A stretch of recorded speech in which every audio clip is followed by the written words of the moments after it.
London Weekend Television, part of the ITV network. At 1 o'clock we join ITN. First, Anna Maria Ashe with LWT News Weekend.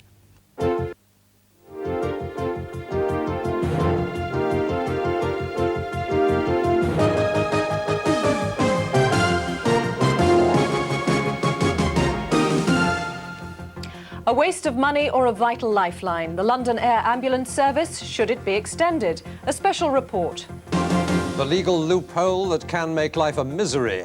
The big din causing big problems. And is ground sharing the answer to the Taylor report? Financial chaos as the soccer clubs try to get in shape.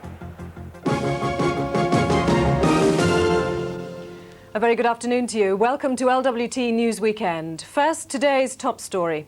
There's been a security scare in London after classified military papers were stolen from a car boot. It's understood the documents concern the deployment of British forces in the Gulf. Ken Andrew is in Whitehall. Ken, what are the Ministry of Defence saying? Well, Anna Maria, perhaps not surprisingly, they're saying absolutely nothing about this very sensitive subject. But there's obviously a great deal of embarrassment here that these papers, these top secret papers, went missing at a time when the nation is on the brink of war in the Gulf. They were stolen from a locked car parked outside this second-hand car showroom on the Western Avenue in Acton. The briefcase containing them was in the care of Wing Commander David Fuqua, who is inside the showroom. He's the personal staff officer of the Joint Commander-in-Chief of British Forces in the Gulf, Air Marshal Sir Patrick Hine. Sir Patrick Hine had been using the papers containing details of troop deployment in the Gulf during a meeting only hours earlier with the Prime Minister, John Major. Police searched the entire area after messages were flashed to Scotland Yard, MI5 and the Ministry of Defence. The briefcase and papers were found some hours later, dumped in St John's Wood. But a lot would depend on the way the car was broken into. I mean, if, for example, the glass was smashed and a briefcase was grabbed out of it, that might well be a petty thief. But if, on the other hand, a lock was picked, say a boot lock, I think that's much more suspicious. I think it's also interesting that the documents were dropped off in St John's Wood rather than in Acton, where they were stolen. Now, is it within the realms of possibility that some security forces could have taken these documents, photographed them, and then just dumped them to make it look like a chance crime? Yes, I think it is, and I think that possibility must be considered. And it doesn't just have to be the Iraqis, of course. There are a lot of other nations with the capability to undertake that sort of operation, not least the Soviet KGB. It's very comforting for the police to say that this is the work of a chance thief, but unless and until they find that thief, perhaps from fingerprints on the briefcase, then no one will be absolutely sure who has seen these papers. Anna Maria. Ken Andrew there at Whitehall. Other news now. A man has been charged with the attempted murder of a police officer in South London. 36-year-old Clifford White will appear in court tomorrow. The policeman was stabbed after being called to a block of flats in Weber Row, Waterloo. He's being treated in Guy's Hospital. The parents of heart transplant baby Christy Strachan paid tribute today to their son and to those who fought to save him. 11-day-old Christy suffered from an incurable heart disease. He died on Friday despite being given a new heart. Christy's father, Mark, praised the staff at Great Ormond Street Hospital, where the transplant took place. He said his son had been a brave and courageous fighter. Christy's parents are to give their support to a fund set up in their son's name to buy a computer, which aims to speed up transplants. You're watching LWT News Weekend. In this, our last programme of the year, we'll be taking a look at what 1991 has in store for our region on three fronts: news, politics and sport. Also in the new year, a government working party sits down to discuss the merits of an air ambulance network. These fast response helicopters have proved their worth in saving lives after major disasters. London already has such a helicopter, but are we getting the best use out of it? Mark Jordan reports. This man battles for life with a collapsed lung and possible spinal injuries. Such emergencies need fast response. Helicopters are ideal, but the Department of Health will take the next 2 years to decide if it wants to coordinate a fast response helicopter network. London's only existing air ambulance is paid for by sponsorship from Express newspapers. We don't have a history of sponsorship running our emergency services in this country. I think you would find it bizarre if a fire tender arrived at your house fire with Daily Express on it. Dr. Clive Studd believes helicopters are lifesavers and need public money now. His service in Sussex combines police and ambulance. He thinks London's 3 police helicopters could take on an ambulance role as well. I think that when they see that this system works, they won't have the reservations they've had in the past about allowing their new toy perhaps to be used by other services. But London police aren't keen, nor are many ambulance men on the ground. They say running 1 helicopter could pay for 30 road ambulances. Whatever the resentments of some of the ambulance men on the ground, the reality is that doctors here at London hospitals say that 10 people will see 1991 who would otherwise have died without this. There's a 2-year wait for a government strategy and no new cash for ambulance helicopters. That means London's only air ambulance will remain a gift from a tabloid newspaper. Mark Jordan, LWT News, London Hospital. An issue for the Department of Health to consider in the new year. Parliament is, of course, on its Christmas break, but I'm sure behind the scenes there's plenty of talk on how John Major is performing in his new role. But first, I think Ed has some rather noisy business to discuss. Ed. I'm afraid I do, Anna Maria. We will be looking in detail to 1991 in a moment, but first a loophole in the law that Parliament could well do with plugging, plugging perhaps. Some people in North London are in for a miserable new year. It's all got to do with noise and how traditionally quiet neighbourhoods are being transformed in a way not envisaged by Parliament. Jack Pitsey now reports from the Camden-Brent borders. This is a story of music and misery, of entertainment and exasperation. If you're a lover of late nights and live music, then for you, London is getting better and better. Take just one high street, this one's Kilburn's, and look what's on offer. And when our money is all spent, we'll go to see what's going.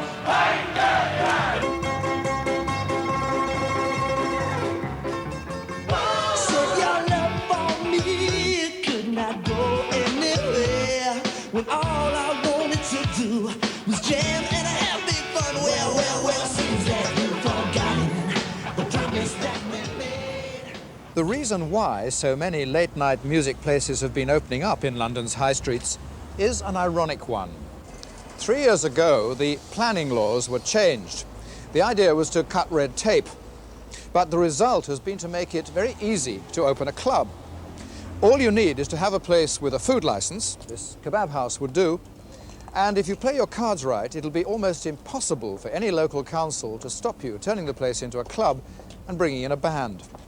So clubs and pubs can start up and open later and make more and more noise.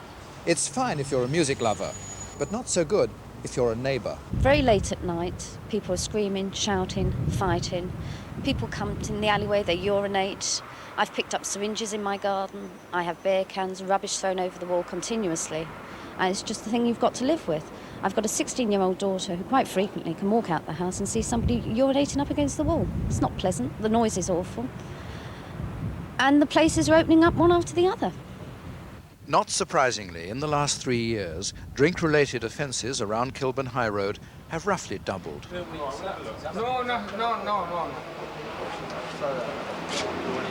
Your ally is... Just calm down. Yeah, can you meet us opposite Ashton's, Kilburn High Road? Got one to come in, have I?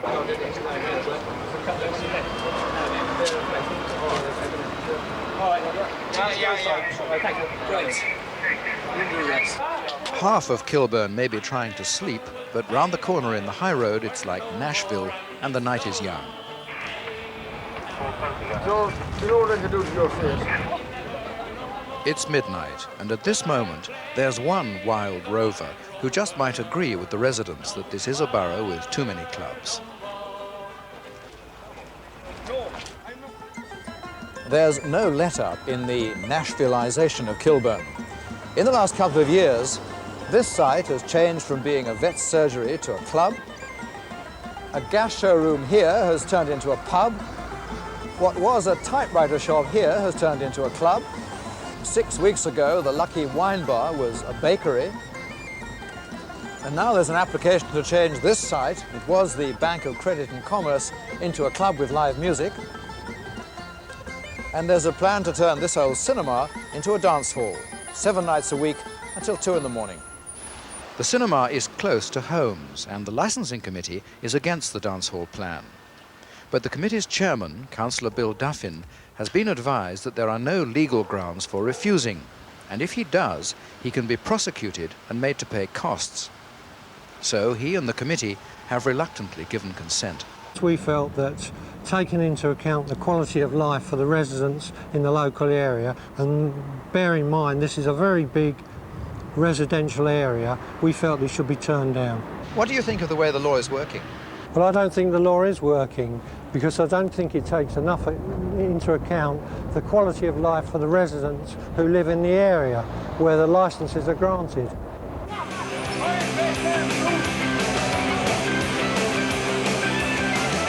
So that's the way it is.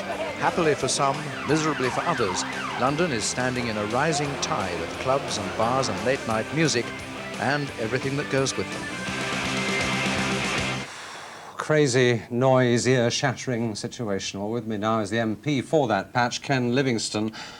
Can anything be done in Parliament about this problem? It's quite simple. I think we've now seen 3 years of the way the new planning regulations have worked, and what we need to do is go back either to the old system or modify them in some way, and it's up to Michael Heseltine now at the Department of Environment to actually set that in motion, and I've asked for a meeting with him so that we can actually pursue this. And there is all-party support for changing it back. Parliament never intended that this should happen to what are normal suburban streets. And the councillors concerned who are giving licences, should they be doing so? Well, I think they've been given very bad advice. I think they should have voted to turn down that particular application and let the person who wants to have it open all night go to the courts to try and challenge it. Ken, thank you very much. We'll be talking to you again in a moment or two on the prospects for 1991, but now the bookies' favourite for a general election is June of next year, followed perhaps by October. The feeling is that Mr Major will go to the country in 91. But has he made his mark to prove he's his own man? When he swept into office late in November, Thatcher's poodle was the taunt. But now he's got a new image. Tough but tender, they say. And it's an image designed to sweep away 11 years of Thatcherism. But does it all mean a giant U-turn? The poll tax, prime cause of Mrs Thatcher's downfall and the Tories' slump in popularity. Straight away, Michael Heseltine was put in charge of the tax 2 million Londoners haven't paid. He stole the opposition's thunder, asking for their help in making it work better. The new Major administration also moved with speed to defuse part of the row over NHS reforms. He's boosted health authority budgets by enough to let them balance their books this April. Meanwhile, another source of bitterness disappeared within days of John Major's election. He promised £42 million worth of compensation for haemophiliacs infected with the AIDS virus, the first real U-turn. But in politics, appearances are often as important as action.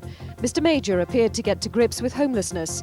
He appointed a caring minister, Sir George Young, and won praise for his instant response to the crisis of people sleeping rough. Almost 100 million pledged over the next 3 years. The publicity conveniently forgot to mention that these schemes were started under Mrs Thatcher. New faces help, of course. Ken Baker, as Home Secretary, presides over the problems of rising crime. More burglaries, car thefts and sex assaults in London, according to the latest figures. But already there's been action to ease up on paperwork for the police. The Met will get 100 extra civilian clerks. It'll mean more officers on the streets. London still has pressing transport problems, teacher shortages, a stagnant housing market, and some of the worst figures of business bankruptcy in Britain. But the new Prime Minister is cutting a reputation as the man who's prepared to be flexible and also to listen. It's reflected to some extent in the opinion polls, and it ought to be putting the wind up Labour and Liberal Democrat alike. With me now to discuss this, Simon Hughes, the Liberal Democrats man for Bermondsey, and of course Ken Livingstone. But I want to put my first question to Simon Hughes, because your own leader, Paddy Ashdown, said at the weekend, give John Major a chance, almost conceding that he's got something going for him. Has he? Yes, he has. He's not Mrs Thatcher. And the campaign, whatever our leaders might have said, the campaign of the opposition parties until November was an anti-Thatcher campaign. And Mrs Thatcher was our greatest weapon. And she's gone. And John Major is a very different kettle of fish. And he will present the image that the film quite rightly showed. And he may well do that very well. The question is, can he combine looking as if he's caring with doing the thing that in the end determines a lot of people's votes, which is get the economy into a position where people think the Tories are in charge of it. And that's a much more difficult job. But is the philosophy of you two opposition members to give him enough rope in the hope that one day, quite soon, he will strangle himself? Well, we can't damage John Major. He can only damage himself. If he continues to make gestures towards the homeless and to haemophiliacs who've got AIDS and so on, I mean, you can't oppose those. We've been pushing him to do those things. His problem comes, as Simon was saying, can he get the money to actually really change Britain, to pump in the money we need into education and health and housing? To do that, he has to change Thatcher's economic policies, and that's the one thing he really did agree with her on. But at the end of the day, the electorate will go for, presumably, the man or woman, in this case, the man or men that they most trust. And the indications, the early indications, there's an opinion poll in the Sunday Times today, which puts John Major ahead of Neil Kinnock, for example, in personal popularity. As an incumbency factor, whoever is Prime Minister has a tremendous inbuilt advantage. I mean, Mrs Thatcher eroded it after 11.5 years. But the key that I think comes across in looking at today's poll is that what worries people is the economy. And if Labour at the next election can show we can actually modernise the British economy without bankrupting ordinary voters, we'll win. If we can't do that, then Major's got his chance to sneak back for another term. You see, you're both sounding like oppositions, Simon Hughes, without real fight in you. No, I mean, I think the first thing is we don't know when the election's going to be. Well, we know it's probably going to be in 91. The film indicated that the pollsters and the bookies say June or October. It could be over 18 months. Major isn't naturally a spontaneous individual, and so therefore the chance of him going early and trying to catch the opinion polls whilst they're giving him a relatively good position is small. He's more likely to go later. He therefore has got to deal with the underlying problem. And both of us realise that we have a more difficult task on our hands now. And therefore both of us are going to have to make sure that we look more competent and we target our resources. I think the election is much more open now. That's realistically the case. The Tories wouldn't have won under Mrs Thatcher. They now might win. It's up to us. Your party has the oldest leader. Yes, I told him that the day after John Major was elected. There are only 2 years between John Major, Neil Kinnock and Paddy Ashdown. We've moved into a new generation of leaders, and that's the good thing about it. And therefore there's a much more modern style. And the House of Commons is going to be much more interesting because it's not just Mrs Thatcher with her handbagging and everybody else trying to deal with her. It's going to be much more conciliatory and much more intelligent politics. If we have moved into a new era of leaders, is it time for the Labour Party, Ken Livingstone, to think about changing its own? No, there's no question of a change of our leader. Well, that's because you can't do it. Well, but the rules are quite clear. I mean, you can't have what happened with Mrs Thatcher, which a lot of lying MPs who are telling their constituents one thing whilst voting the other way get together and stab her in the back. If we have a leadership election, it takes 3 months, every party member has a vote, everything is recorded. So there's no question of that. Neil Kinnock will lead us into the next election. You're and stuck I think with him. we will win it. No, I think we'll win it because at the end of the day, we can modernise the British economy without increasing taxes on ordinary voters because we'll cut defence spending, we'll stop the flow of wealth abroad. And those sort of policies are a way in which you can do it. For John Major, how can he actually find the money to do the things he wants to do without attacking those key areas which are so central to their support? Are you going to throw money at London in an attempt to woo voters? No, what we want to do is let London get on with governing itself. When we had a Labour GLC, we weren't given any money by central government. We paid for things as we went. We built the Thames Barrier without borrowing. We modernised so much of London by paying as we went. We want to get back to those sound money policies. All right, Simon Hughes, Mrs Thatcher described your party as the dead parrot, to quote the John Cleese sketch. Bit of a mistake. Today's opinion poll in the Sunday Times suggests that you're only 9%. You are dead as a dodo, aren't you? Well, that was about 3 weeks before we won the Eastbourne by-election, which was meant to be a safe Tory seat. And so predictions of dead parrots, I think, are unwise. The reality will be we will get more seats at the next election. We have 20 now. We will Any more in London? Yes, Richmond, possibly Tower Hamlets, probably something between 30 and 50 seats at the next election. Interestingly, which may be enough to make sure that we hold the balance of power. Because if that happens, then you really get interesting changes. You don't just get a change of people, you get a change of politics and constitutional structure, which we've been wanting for 40, 50, 60 years. The truth is that you're both having to reconsider the way you operate in politics for 91, isn't it? And that's inevitably the case. When you had Mrs Thatcher there, she was our best asset. I mean, the only person it would have been easier to beat, I think, would have been Norman Tebbit, and we weren't allowed to have him. Now we're doing away with the personality politics. You've got three middle-of-the-road, middle-aged men. People are now going to focus on the issues, not the personalities. I can't imagine either Simon Hughes or Ken Livingstone going grey as John Major, but maybe it's something we'll all have to contemplate. Anna Maria. Well, without doubt, the speculation over a general election could be overshadowed by events in the Gulf. So it would seem 1991 is already providing us with enough to ensure a very memorable year. I wonder just how memorable the sports events of the year will be. Matthew, have you been studying any forecasts for the new year? I've been doing a spot of soothsaying, which is easier to do than it is to say, Anna Maria. Two easy ones to start with. In football, I think Arsenal will bounce back from all that's gone against them and pip Liverpool for the title. And West Ham will double up with the second division honours. In cricket, I predict disappointment for England in Australia, difficult that one, but joy for Essex in the county championship. Hertfordshire golfer Nick Faldo stands to win a couple of Opens, I reckon, the American and the British. And London fastman Linford Christie could surprise a few people, especially the Americans, with victory in the 100 metres in the World Athletics Championships come the end of the summer. And in snooker, I expect to see a return to the old guard, with Steve Davis regaining his World Championship from the young pretender Stephen Hendry. Well, football has a tough year ahead, trying to get its facilities up to scratch. Under the Taylor report, set up after the Hillsborough disaster, first and second division grounds must be all-seater by 1994. But I discovered dark financial clouds hanging over the capital. Some clubs, like Arsenal and Spurs, are well on course. But the Spurs chairman, Irvin Scholar, says football faces a painful period. People are going to have to spend a very vast sum of money, whether they want to or they don't. Scholar says the Taylor report cost Spurs £10 million in improvements at White Hart Lane and has led to his club's debt crisis. It's all about safety, and nobody can argue. It's not possible for anybody to give any sensible, logical argument against it. It's brought in to safeguard everybody who watches football. Our survey among London First Division clubs alone reveals the millions needed to be spent on ground improvements to comply with Taylor. The total bill for the league would be £650 million. Taylor says if clubs can't afford improvements, they should share grounds.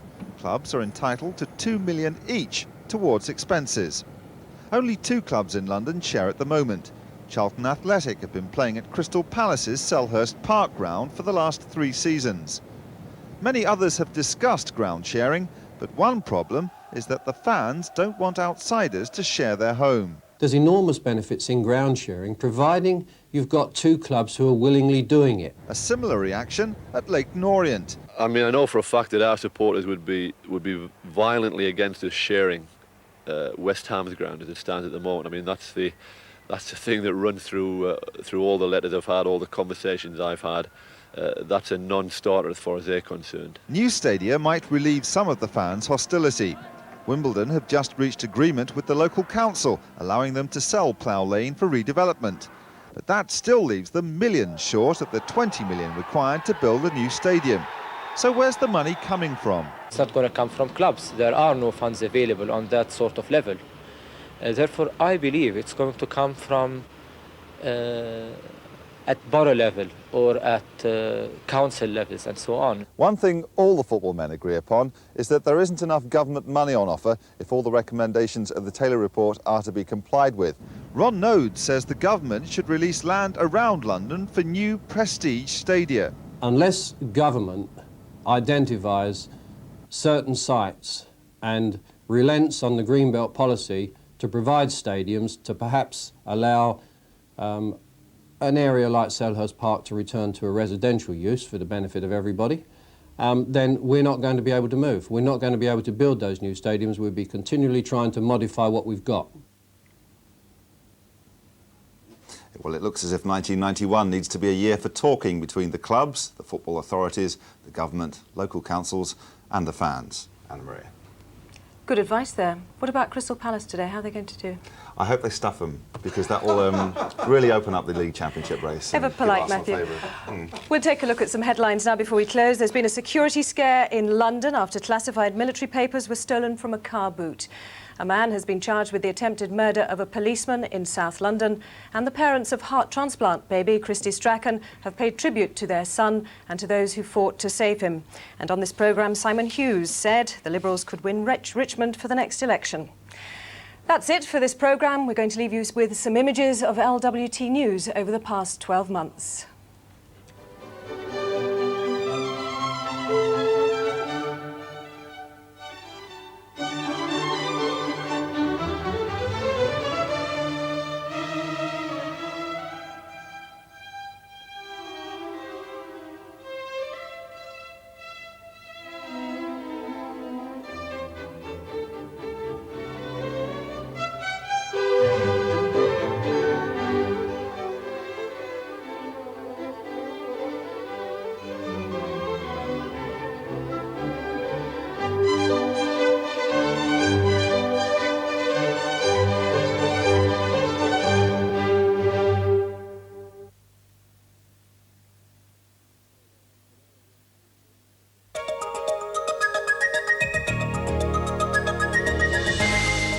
Hello, well, after all of yesterday's rain, I think we deserved our sunshine this morning. But as you can see from the satellite picture, there are one or two showers around, and they'll be turning up this afternoon to begin with on the South Downs, where they may be a little bit wintry, and then through the day tending to spread northwards and eastwards. But a chilly day generally, top temperature around 8, which is 46 Fahrenheit. Quite a brisk southwesterly wind, making it feel chilly. We're in for quite a damp, dreary day tomorrow. Here's a summary.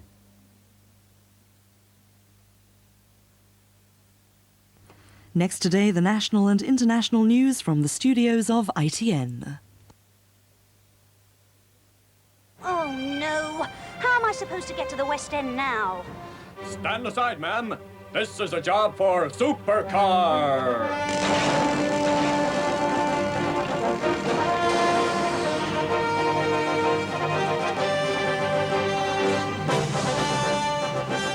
Is it a train? Is it a tube? Is it a bus? Yes!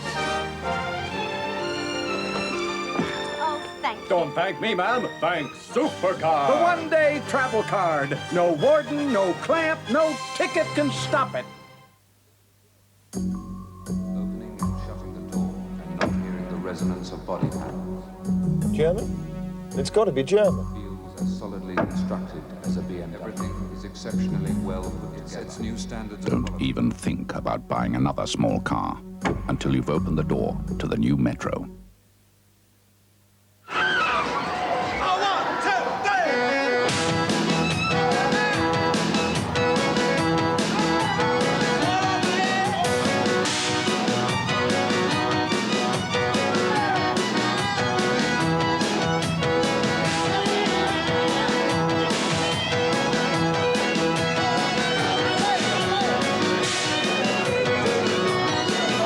Alcohol, 100% Tennent's.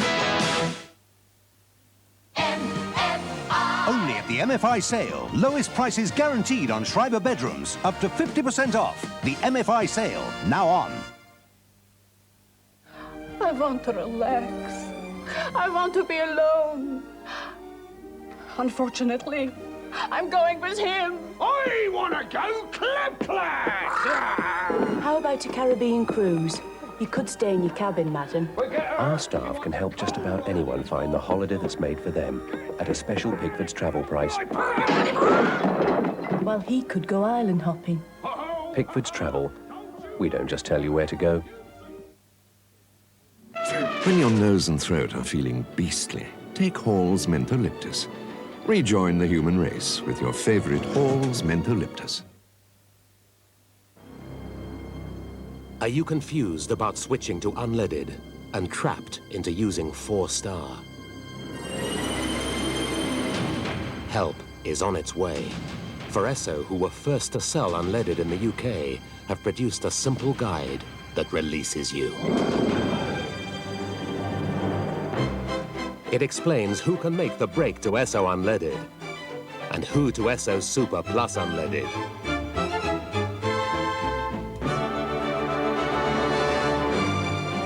Check the guide.